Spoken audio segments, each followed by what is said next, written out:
Welcome to Switched on IT. I'm Barry. This is the show where we talk about everything IT.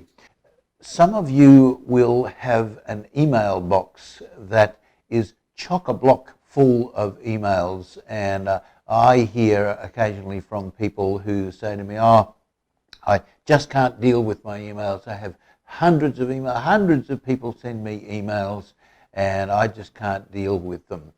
Now, today, Doug and Ray are going to bring you some joy because they are going to talk about how do you efficiently manage your email box. They're going to talk about the sorts of things that you should be doing, and in our pre-session conversation, I know that this information is going to be really useful, and you're going to find that the tips that they've got are going to take a lot of stress out of your day. So without any further ado, we'll go and welcome Doug and Ray. Hello, gentlemen. How are you today? G'day, Barry. Pretty good. I'm doing well. Great. Now, we'll turn this over to you now. You're going to discuss emails today. So bring us some joy by telling us how we can make our lives easier with email. Well, thanks, Barry. And I'd have to say, I feel in today's discussion, I'm definitely the problem child, and it causes my email does cause me a fair amount of grief. I'm pretty sure I don't handle it as well, as much as I feel as though I've got some good techniques, and I tend to sort of scan my email every morning and see what's important and try and respond to things. But and I do use folders, and I do use rules to automate some things, put them in places that make it easy to find. But I have to say, I use my email service also as a giant encyclopedia of my commercial life, and I'm well aware of the shortcomings in the search capabilities and filtering tools available in a standard email service. So I do, undergo a little bit of stress here and there. No, quite a bit of stress here and there, trying to find information that people have sent to me or I've sent to them, and trying to repurpose it. So I know it could be better, but I've never really found any sort of hard and fast rules or processes that can kind of take some of that stress away from me. So I was very interested talking to Ray before the show. Ray's got quite a different take on how to manage your email and the sort of tools and applications that will help you achieve, let's call it some email equanimity, some email calmness in your life. So Ray, where do we start? What's the what's the procedure?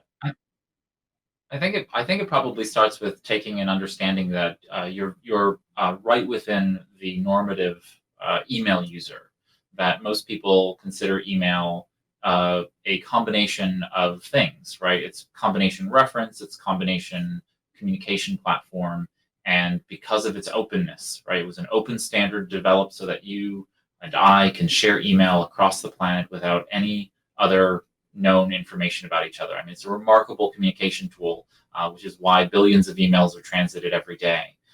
Different than other platforms where if you don't have a Facebook account, I can't communicate with you. But as long as you have an email address on the internet, I can email you, and nothing can stop me from sending that email to you, which is a remarkable thing on the open web. But you're normal, so you're normative in that sense. You're not atypical. I am atypical. So I am the outlier here in the sense that I think of my email as a terminal at a train station where messages come and go. The email comes to a hub that happens to be my inbox in my email account, and it is not supposed to stay there in any way, shape, or form. So think of it as like an email, like a Mission Impossible. The email shows up and there's a ticking time bomb, and I've got to deal with it before it disintegrates. And there's actually a really fun game, by the way, called Email Game. It's developed by the folks at Baydin, Baydin, and they produce a really interesting tool called Boomerang. This is completely aside, but you can actually use this for good purposes as well. But so Boomerang allows you to be able to snooze an email. They have a plugin for Outlook as well as for Gmail. And so you can say, I don't want to receive this email for 3 days. And just like the Boomerang, you throw it and it comes back, right? And so Boomerang is a really interesting tool that allows you to do that. The Email Game, it's emailga.me. So it spells email game, but there's an a.me. There's a .me extension, TLD. Anyway, so the idea behind the Email Game is that it turns your email into a game. This only works with Gmail and G Suite email, so I apologize to those who are not in those platforms. But if you have Gmail, basically you log in, and what Baydin does is it turns your email processing into a game. And so you have to respond to an email, delete it, forward it, get rid of it in some way, shape, or form, and in the process, it keeps the character happy. And it is exactly the way I think about email, is that email needs to be immediately dealt with, and or as soon as possibly dealt with, and then either archived or deleted. The reality is that it's not meant to be a holder of information. It's supposed to transit information, just like our conversation right now, Doug. We are transiting information, but the recording of that information is very different, right? Doug is having a conversation with me. I'm having a conversation with him, but Barry and his team are recording, and that's a completely different entity. It's a completely different world for me. So that's the first thing, is I just think of email as being purely transient. It's temporal. And I adhere to something called Inbox Zero, which was certainly pushed forward by David Allen in the book Getting Things Done, The Art of Stress-Free Productivity. And the principle is that you would, every 24 to 48 hours, clear out your inbox. And clearing out your inbox means that you are deciding that something is to be deleted. You read it, you know the information from it, you don't need it for a long period of time, or it answers a question, you delete it, right? It's no longer useful to you. It is useful to you in the future, and that needs to be put in some kind of reference space. So it's going to be put in a reference location. It's something that needs to be acted upon, but not by you. And so you need to delegate that thing. So you forward that along to someone else. It's like hot potato, right? Now it's there. It's now on their side to deal with that thing. And then the other part is that you need to do something with it. Now, you personally, now you can either do it now or you can defer it to a later point. But the idea now is that the task or project that's resident within the email does not belong in the email. That's not where you track and maintain all of your other tasks, unless you email yourself all of your tasks that you do throughout your day. I don't know many people who do that. But if you say, I'm going to go buy some milk later, and I'm going to write a letter, and I'm going to call Sally, do you email those all to yourself? Doug, do you? Definitely Nope. not. See? And right, exactly. And so most people don't do that, yet for some reason they believe that they should keep a task that they need to do sitting in their email inbox. And so I reject that notion. I think that you should take out from the inbox the tasks that you're supposed to do and put that with the other tasks in your task list. And now the email is no longer useful to you. You can archive it. If you need to respond to that email with work product later, you can save that email into some kind of actions to be completed folder, and then you would be able to find it very quickly and respond with the work product that you created from that particular action. So then your email inbox becomes emptied out on a regular basis. And that, I think, is a very efficient way and a very effective way to be able to manage your inbox from a point of it being a hub, a place of communication, and not a place of, is there something buried in the thousands of emails that are in my inbox that could potentially bite me later on down the road.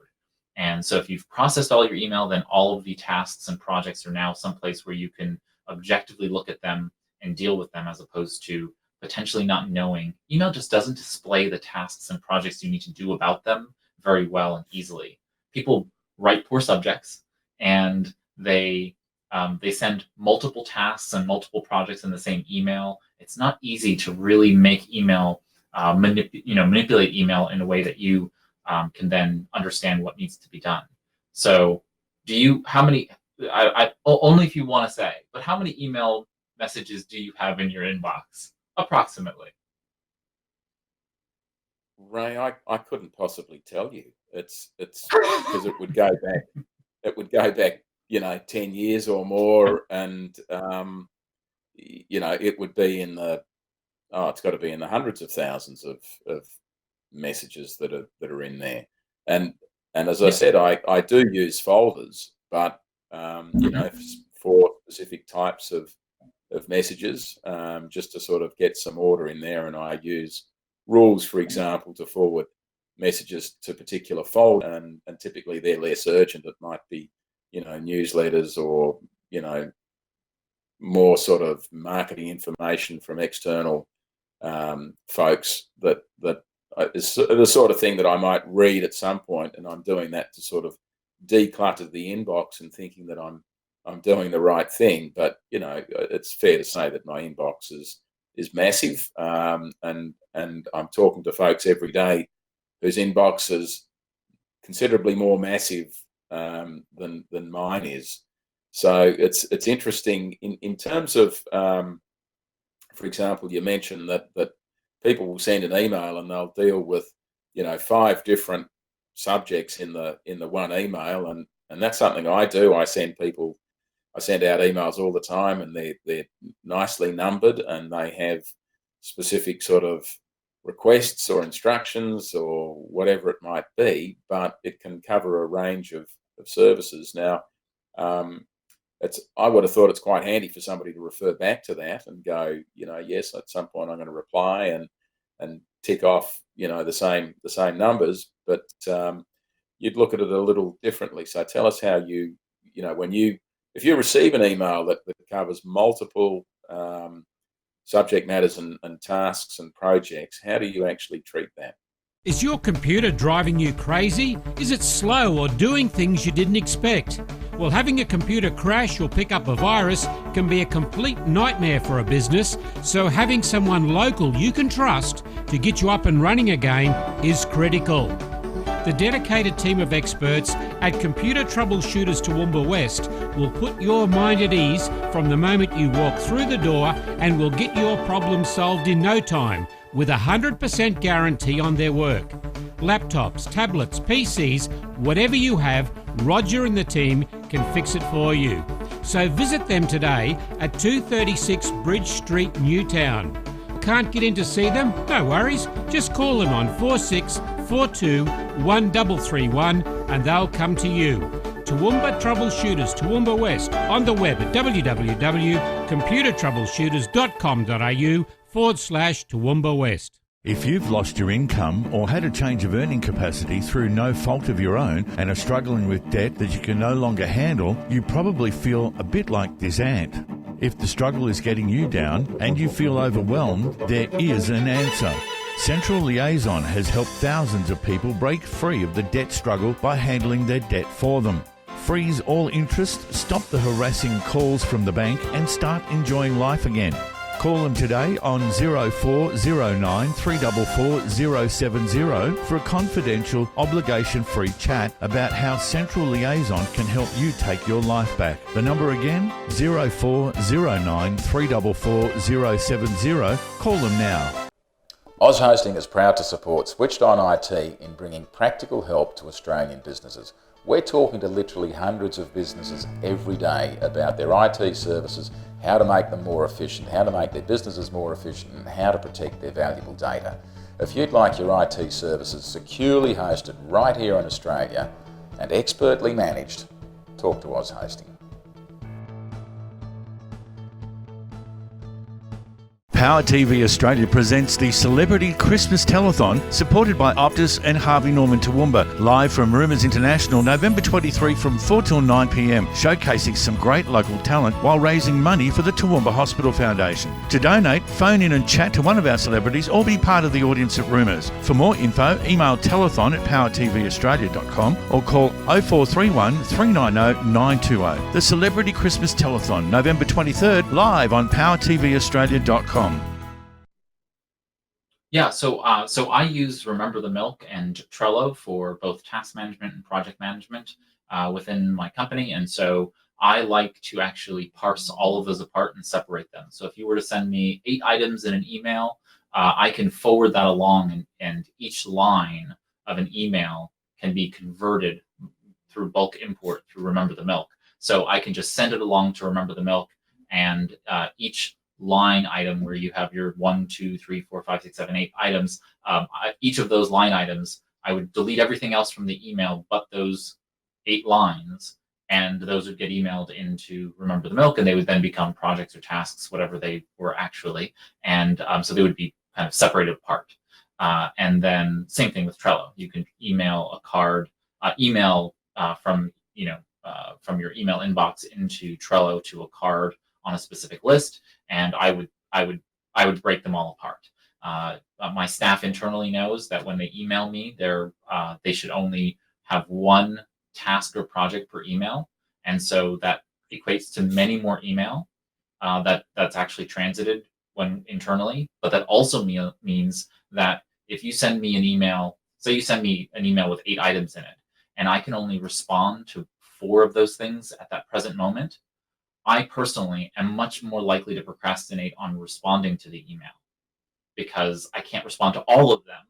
And so I feel this tension of wanting to do that. So then I will start an email in draft, respond to 4 of them, then go spend the next 3 or 4 days dealing with the other 4. And then you'll get one lump sum response from me because I consider that most efficient in terms of time and otherwise. But in reality, most people, at least from my discussions with people over the last 20 years, is that they would have rather gotten the 4 answers to move the project forward than to have waited for all 8 at once. And yet, that's just not how my brain body works. So I've asked my internal team to send me those individual emails so that if I can answer 6 and there are 2 more left, well, then they've gotten the 6 answers. And now the other 2, yes, I'm going to put into my system, track, stack, and maintain it, but I'm going to get those done later. But now I'm not stressed out about the fact that you haven't gotten any response from me on the other 6 items. So it's just a matter of knowing. I think it's really important to know how you work. So if you're able to do that and deal with it in that regard, great. I think for most people, it's actually much easier to deal with individual items. But I've gotten certain people who have said, "Oh, absolutely, I do not want you sending me 8 different emails. Right? I want you to send me one email with all the specific items all together." And I respect that. I totally understand that does not work for me. I have to break it apart because I want to deal with those things as individual things, especially if they're not tied together. You know what I mean? It's like we need more paper towels in the break room, so that needs to be ordered, and we need to deal with client X. They need something done on their website, and there's a new grant we need to look at in terms of X and Y, and maybe there's a proposal for this upcoming conference you're going to speak at, and we need to flesh out the thoughts for the idea behind your session. Like, why would I think about all of those things at the same time? It makes no sense. So it's nice to have all of those separated, because I would say, okay, I order the paper towels. That's a boom, done. Now I can move on to probably the conference proposal, and I can start ideating, title and session concepts, and get that back to you with a brainstorming. Like that gives me a lot more flexibility with being able to deal with the individual items. Right. I'm curious. Okay. I'm curious from you about the kind of email filters and rules that you've created in Outlook, though, because with that many emails, how do you what are the email filters and rules that you felt have really helped you reduce the number of inbound email that you don't need to see because you can move it into those places? Like, is it email newsletters or other kinds of marketing messages? Like, what are the things that you can typically move very quickly out of your inbox? Yeah, typically it's, I mean, we even have a setup, for example, where our online chat messages um, will automatically create an email and launch into our inbox. So if your screen is not open, and this applies to all of us in our organization, we regard, you know, prompt replies to online chat questions from clients really important. That generates an email that goes to the inbox. So I'd have, you know, plenty of those coming in each day, and you know, I keep an eye on them, and I'll make sure that people are responding and giving the appropriate responses, that sort of thing, which I guess is a bit of a change, and it's quite disruptive / intrusive into your day and into your thought processes. And I haven't been able to set up a rule for that. So what I'm doing with that is periodically I will just, you know, run a search and then click and drag and dump all those into a folder that can sit off to the side there, and that gets rid of the clutter from, you know, from the inbox for all that type of message. And then the other messages I've got are just some rules around certain senders, where I just put it into a folder which is, you know, something I can defer and refer to at a later point in time when, you know, when I'm interested, when I feel as though I have the time. That probably sounds pretty, you know, rudimentary, but, you know, that's what I'm doing currently. So, you know, you use the phrase inbox zero. That's a really confronting concept. It's mythical. I'm sure to a lot of us. So tell us about, you know, just the process that you get to inbox zero. And I think the other interesting thing that you mentioned was breaking up, you know, looking at an email and then recognizing that there are, you know, the content might refer to 3 or 4 or even more different projects or tasks. And you're then, you know, basically curating that and breaking it up into different subject matters and putting them into a different platform. And I'm sure to a lot of us, that is actually sounding like more work, not less work.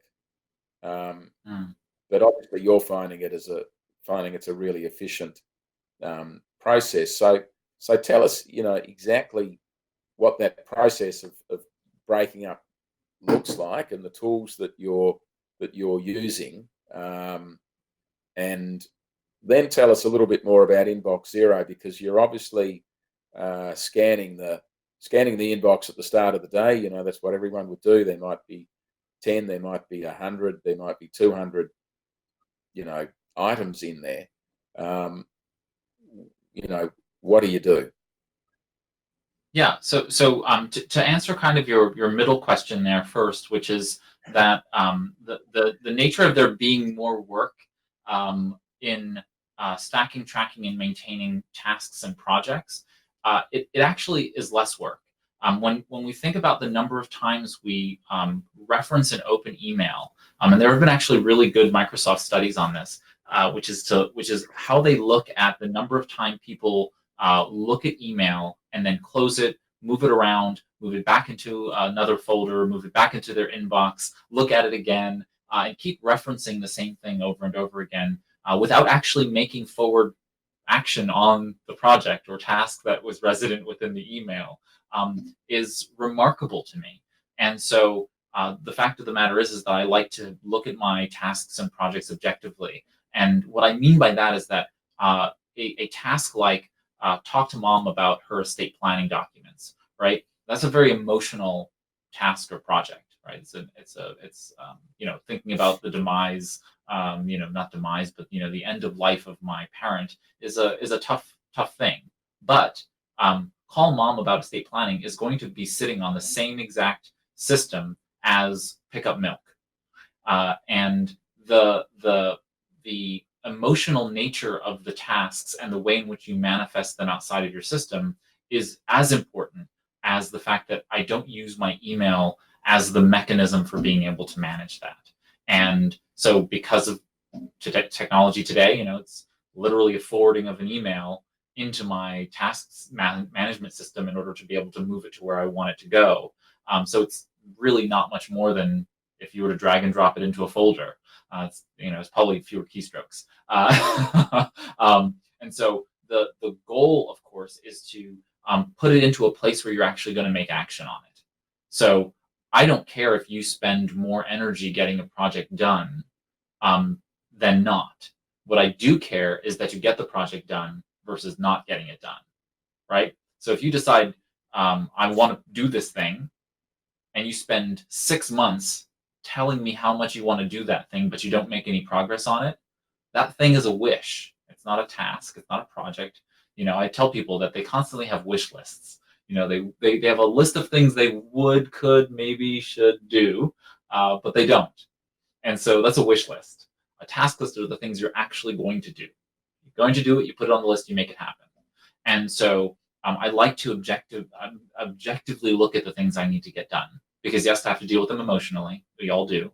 But I'd rather look at them objectively and step back and say, okay, this one's a really emotional task, and I need to move this to a time when I'm going to have, good positive exchange with my mom, and we can have a discussion about what she needs to do with her will and power of attorney and health proxy and so on and so forth, right? Whereas the buy milk, it's like, okay, that's an errand that I need to run this afternoon. That's super easy to do. There's no emotional hang up there, and I'm going to go do that, right? So I'm going to do those things. I'm much more likely to do them if I manage them correctly, versus if it sits in the email, then it's less likely for me, at least, to do it, and it causes more anxiety, more stress, and less things get done. So that's kind of my answer to the second piece there. Stepping back to getting your email inbox to this mythical beast you call inbox zero, or that I've called inbox zero today, which is the idea of using several different techniques. There is the triage and email bankruptcy method, which means to go through your inbox very, very quickly, either using search. You can search for very specific things, date range. So anything that's under a month in age gets kept. Everything older than that gets put in archive. You don't even need to delete it. It's just get it out of your inbox. You're not going to do anything with it. Believe me, you're not going to do anything with it. So, email that's older than a month, 99% of them, I don't know what the exact statistic is, but 99% of them, are useless. They become detritus. They're never touched again, and yet people leave them in their inbox. All in the specter that somehow you're going to need that information in the future. And I would argue that if there was information within one of those emails, that should be inside of a reference system. That document should be in OneDrive or Dropbox or Google Drive, and those the notes associated with them, or the information, the data inside of it, should be inside of a tool like Evernote or OneNote or Apple Notes or otherwise Google Keep. Put them into a note reference system where you can then manage and track that information more thoughtfully, and where search is a much better capability in any of the tools I just named, versus plunking around within your email inbox messages to be able to find them. So we triage, we look at what we can find that's going to be absolutely pertinent. Usually, like I said, within 1 to 3 months is usually the real distance chronologically from which you have any action-based items. The rest can be either archived or deleted. I don't care which you do. If you deleted it, most likely the information that's in there can be found elsewhere. Most often than not, someone has sent you that email, so it's sitting in their sent folder. So you could potentially just have them forward you the email again, or that information is available on the open web. You could just Google it and find it again if you really needed to. So most information is not so exclusive or unique that you couldn't recreate it or refind it. I think a lot of people think, oh, that piece of information in there, I'm not going to be able to get it ever again. And that's just not true. And if it's that important, and if it is true that that's the only exclusive place for it, the email inbox is probably not the best place for you to do that, because, as you well know, Doug, email frequently isn't backed up. Email is frequently corrupting in databases. you have, if you're not using something like Outlook 365, and you have a local PST file in an Outlook folder, you're going to potentially have a database corruption at some point.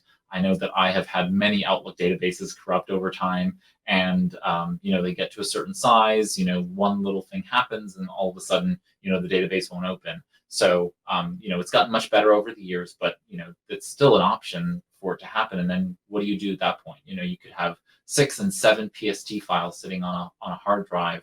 Any one of them can corrupt, and that email and its inherent documents would be gone. So that's just a whole other argument for another day. But the idea then is get what you need to down to the slimmest amount and get rid of the rest. That's what's triage and bankruptcy.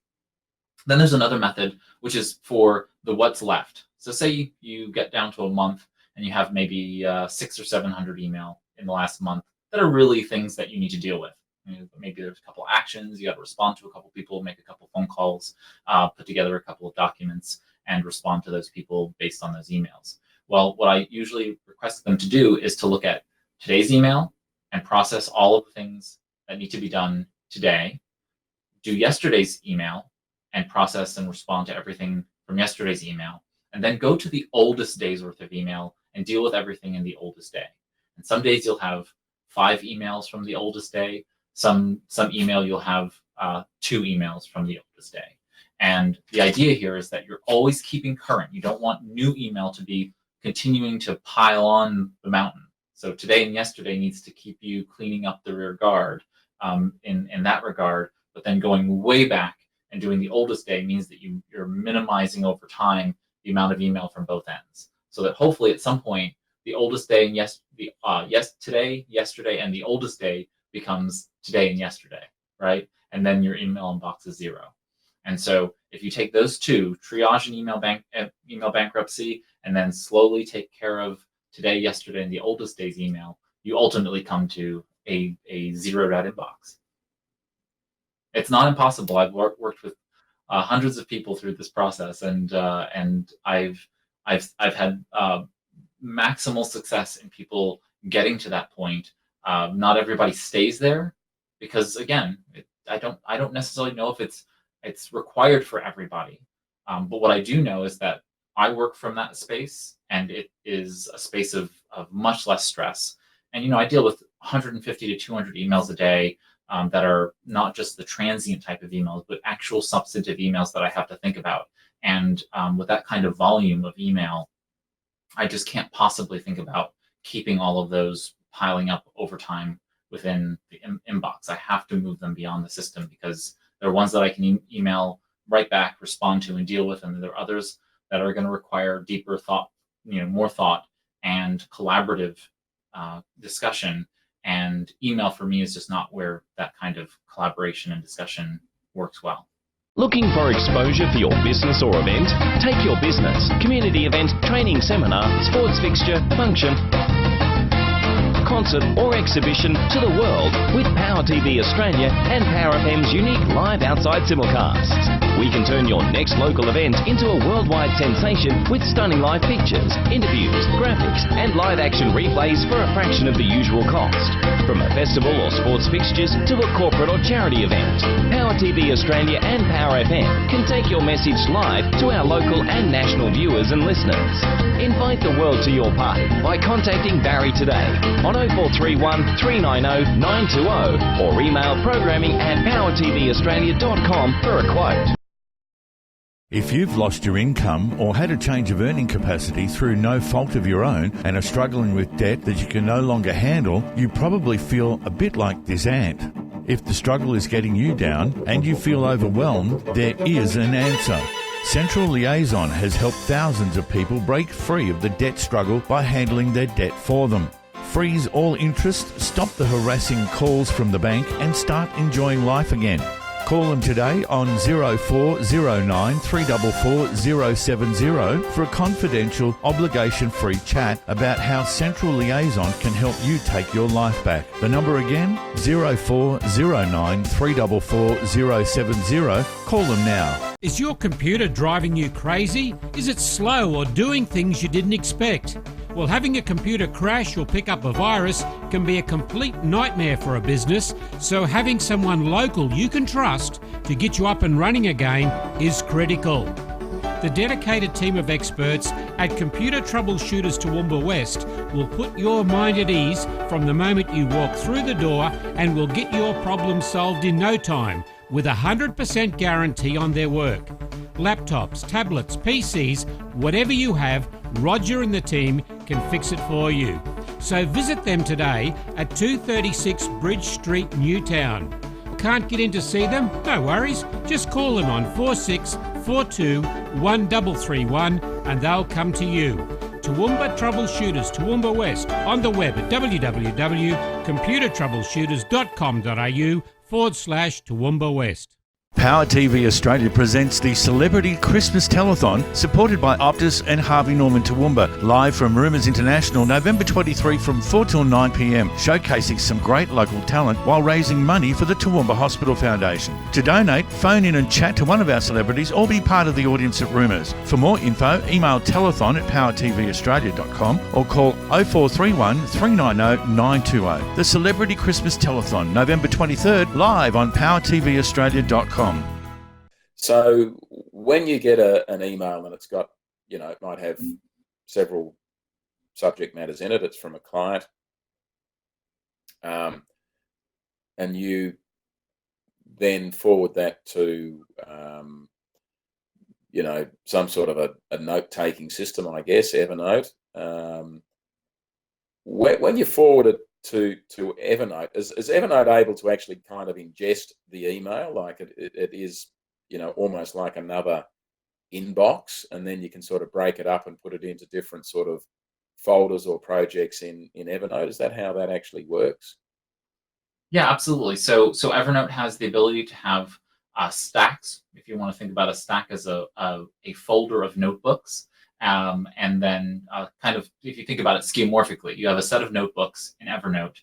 Notebooks stack on top of one another in the physical world, right? You take a series of books and you put them on top. That's a stack. So stacks can hold notebooks, not notes, and notebooks can hold notes. In Evernote, a note can hold many different types of media, very similar to OneNote. So in that sense, I can email in a small video file, not a very large video file, but it can hold a video file. It can hold images. It can hold PDFs, Word documents, Excel spreadsheets, you name it, and PDFs, and text right along with it, which is why I love Evernote, because what I can do now is I can forward an email that has a PDF, an email, and a spreadsheet, and then the text of the email that you sent to me. And so that all gets forwarded into Evernote, and then I open up the Word document and make some edits. I save the Word document, and then it gets sucked back into Evernote, right into the same note that it existed. And then say the PDF. I open up the PDF and I say, you know what? I want to annotate this PDF. I want to write on it. So I open it up on my tablet. I scratch notes all over the digital ink document, and then save it back into the note. And now it's living in Evernote, just where it was, just marked up for me now. And then I open up the spreadsheet, open that up in Excel, add some more data to it, hit save, and it sucks it back into the Evernote note itself. Nothing has changed about the note except for the annotations I've made to it. And maybe between the documents now, I want to add some other data. I want to annotate what I've done to the documents in that Evernote note. And again, you can do this in OneNote also. And so the idea now is that I not only have documents that have been changed, I have the commentary around that document right there with the document itself. And that's not something I can do in my email inbox. And now I can take that note, I can break it apart. I can take different parts and put them in different notes. And so say we talked about something that you and I had great interest in. Say that if we both enjoyed soccer, and now I created a soccer note, I could take all of those things, scoreboard, different players, pictures, with their stats on it, and I could put that all into one note. And I could say, this is the particular soccer club that I like. And now that soccer club note is what I consider a knowledge unit. It's a unit of all the things I know that I want to remember about this soccer club in one space. And now every time I get new data coming into my inbox about that soccer club or one of those players. I forward it into Evernote maybe, but I'm going to copy that data out. I'm going to put it into that one note, and then I'm going to delete the whatever I emailed in, because that's all garbage now. I just want the stuff that's new and important information, and I'm adding it in. So I continually do that. I continually curate my notes so that they become more and more important over time. And so I'm not trying to create massive amounts of data about all these things that I could possibly know. I'm curating that data to put all the things that I do know about a subject into as few places as possible so that it makes sense for me. So that's on the reference side. That's how email becomes less important to me, because if you sent me 15 emails about a topic, I likely have one note that covers all that information in one little bundle. And maybe I didn't do very much with it. Maybe I just literally, in Evernote, you're able to actually, this is a function most people don't know exists, but you can actually email into a specific note and append it to that note. So say if I have that soccer club note, and the soccer club note is called soccer club, I can literally email it into Evernote, into the soccer club note, and just add whatever was in the email to the end of that note. So over time, I just keep forwarding stuff from email into that one single note, and just keeps adding it to the end, which means that I don't have many notes about that soccer club. I have one. And that means I don't have to worry about where it is, because I know that if I look for the soccer club note, guess what I'm going to find? All the information that I need. Okay. We probably need to wind this up, but there was one other aspect that you mentioned early on, which was just a sort of, I guess, a mental discipline as well, which was about act, defer, delegate. I guess that was it. So tell us about that So sort of delete. response. Yeah. Hey. Yeah, so it's delete, defer, delete, delegate, do, and defer, right? So the idea here is that what you can delete it immediately. If you need to delegate or defer it, do that, and then if you can act on it immediately, act on it. Some people call it the 4 Ds of productivity. Many people have used different options there. There is a missing one, which is really reference or incubation. Defer is probably the closest to incubate, but I have a reference. That is, if I have something in my email that is for reference, then I'm going to put that into a reference location. For me, that's Evernote or Google Drive. For other people, it may be Apple Notes, Google Keep, OneDrive, OneNote, someplace like that. And so the idea is to get the knowledge out of your inbox so that it's decoupled. So that email, once again, is a communication platform, and your documentation is in another place. Your reference is in another place. Okay, very sensible. So we're going to stop using email as an information retention platform, because it's not really built for it. I think that makes sense. It never was.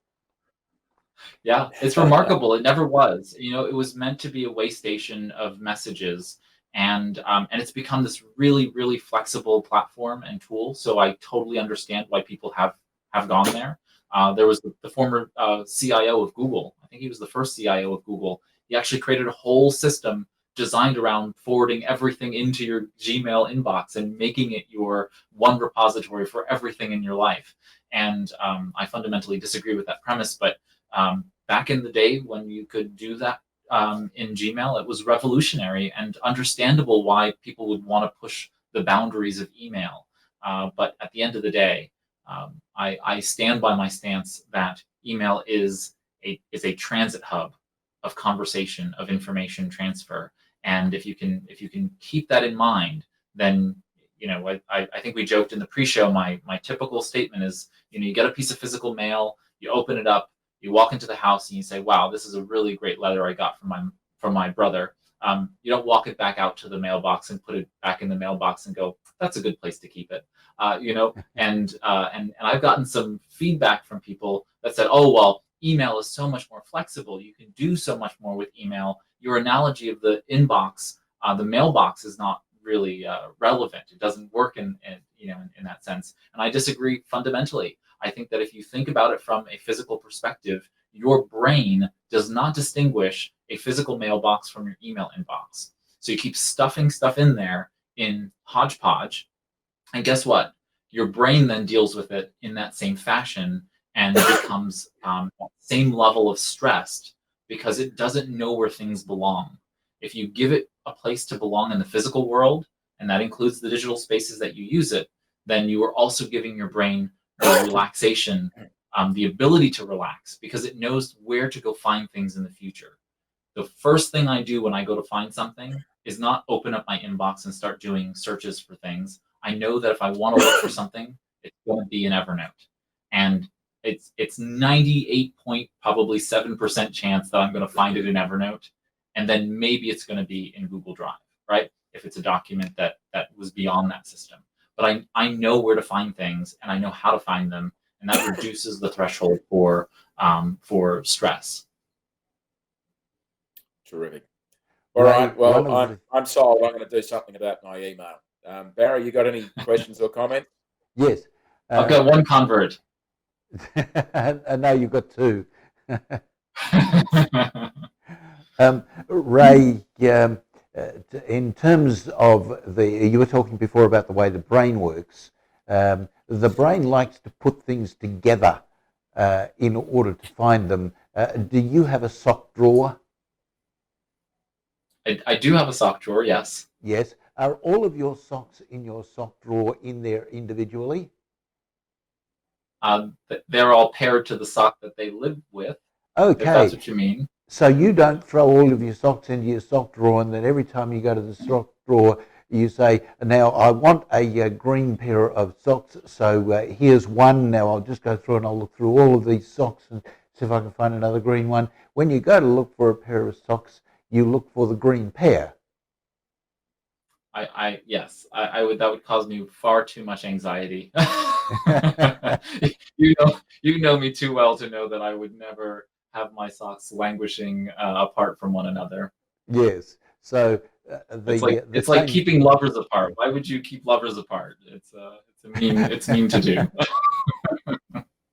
I actually went way back when. I used to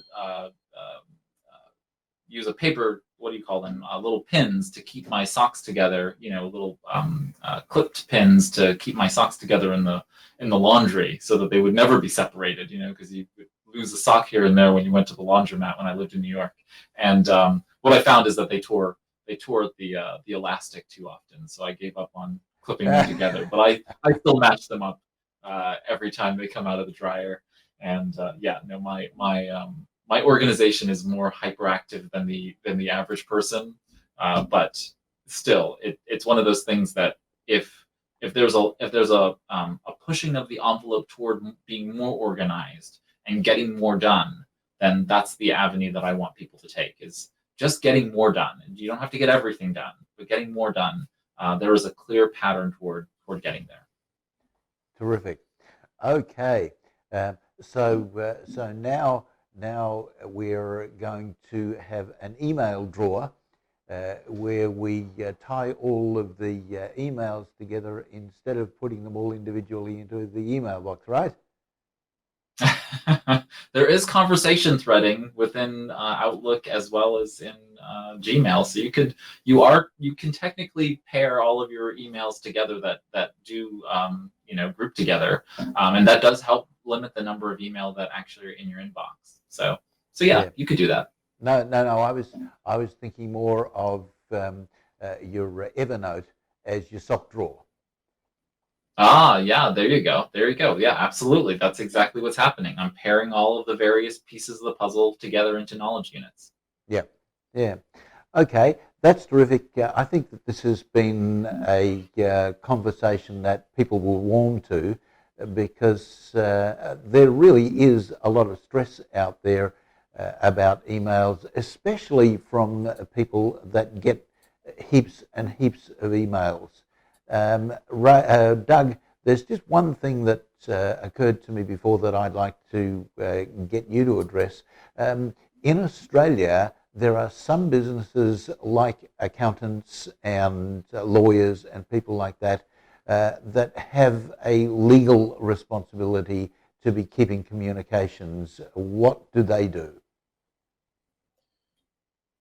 Barry, I think that many of them don't necessarily regard their email correspondence as being the kind of data or information that they're required to retain. So it is. I think there are some guidelines for lawyers in their law society best practices and recommendations, and the same would go for accountants. But in terms of the actual legal situation as it applies to something like email, a lot of them really don't see it as being necessarily a legal requirement. So, yes, they've got to be able to go back 7 years and find receipts and tax returns that they've prepared and all that sort of, data or information. But I think, a lot of times they might feel as though they don't need to retain the advice that they gave over email to their client. I think that might be a little bit self-serving. I certainly wouldn't want to be a party to a dispute where I'm, if I was a lawyer defending an accounting practice that had decided to delete all the advice they'd given their clients over the last few years, I don't think I'd be looking terribly good in front of the judge, or I don't think they'd be looking terribly good in front of the judge. So, I think it behooves everybody to be sensible if they're in professional services and if they're in advice giving, to make sure that they actually retain that and they can, access it, as and when they need to. Conversely, you don't want to be the party to a dispute that for some reason you're the party that doesn't have any of the records, any of the information that's involved in the dispute. It puts you at a massive disadvantage, I think. Yes. All right. That's been a terrific discussion. Thank you for your time, Ray Sidney-Smith and Doug Endersby. We will see you again next week for another show, and hopefully this show will have given some people some peace of mind about how to organise their email. So thank you, gentlemen. Appreciate your time. We'll see you again next week. Thanks, Barry. Thanks, Doug. Thanks, Barry. Right. Well, there you have it. This has been an interesting session on email. It has opened up lots of really interesting doors.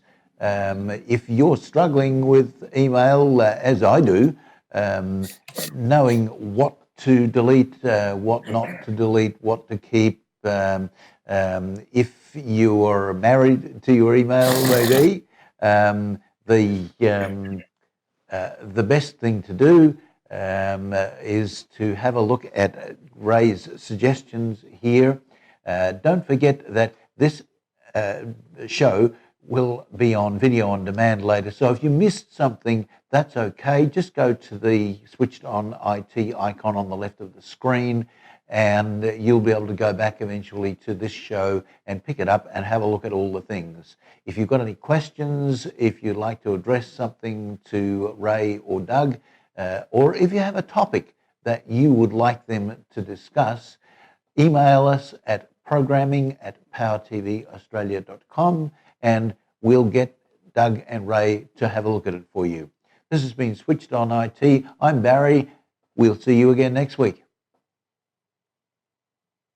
Power TV Australia presents the Celebrity Christmas Telethon, supported by Optus and Harvey Norman Toowoomba, live from Rumours International, November 23 from 4 till 9 p.m, showcasing some great local talent while raising money for the Toowoomba Hospital Foundation. To donate, phone in and chat to one of our celebrities or be part of the audience at Rumours. For more info, email telethon@powertvaustralia.com or call 0431 390 920. The Celebrity Christmas Telethon, November 23rd, live on powertvaustralia.com.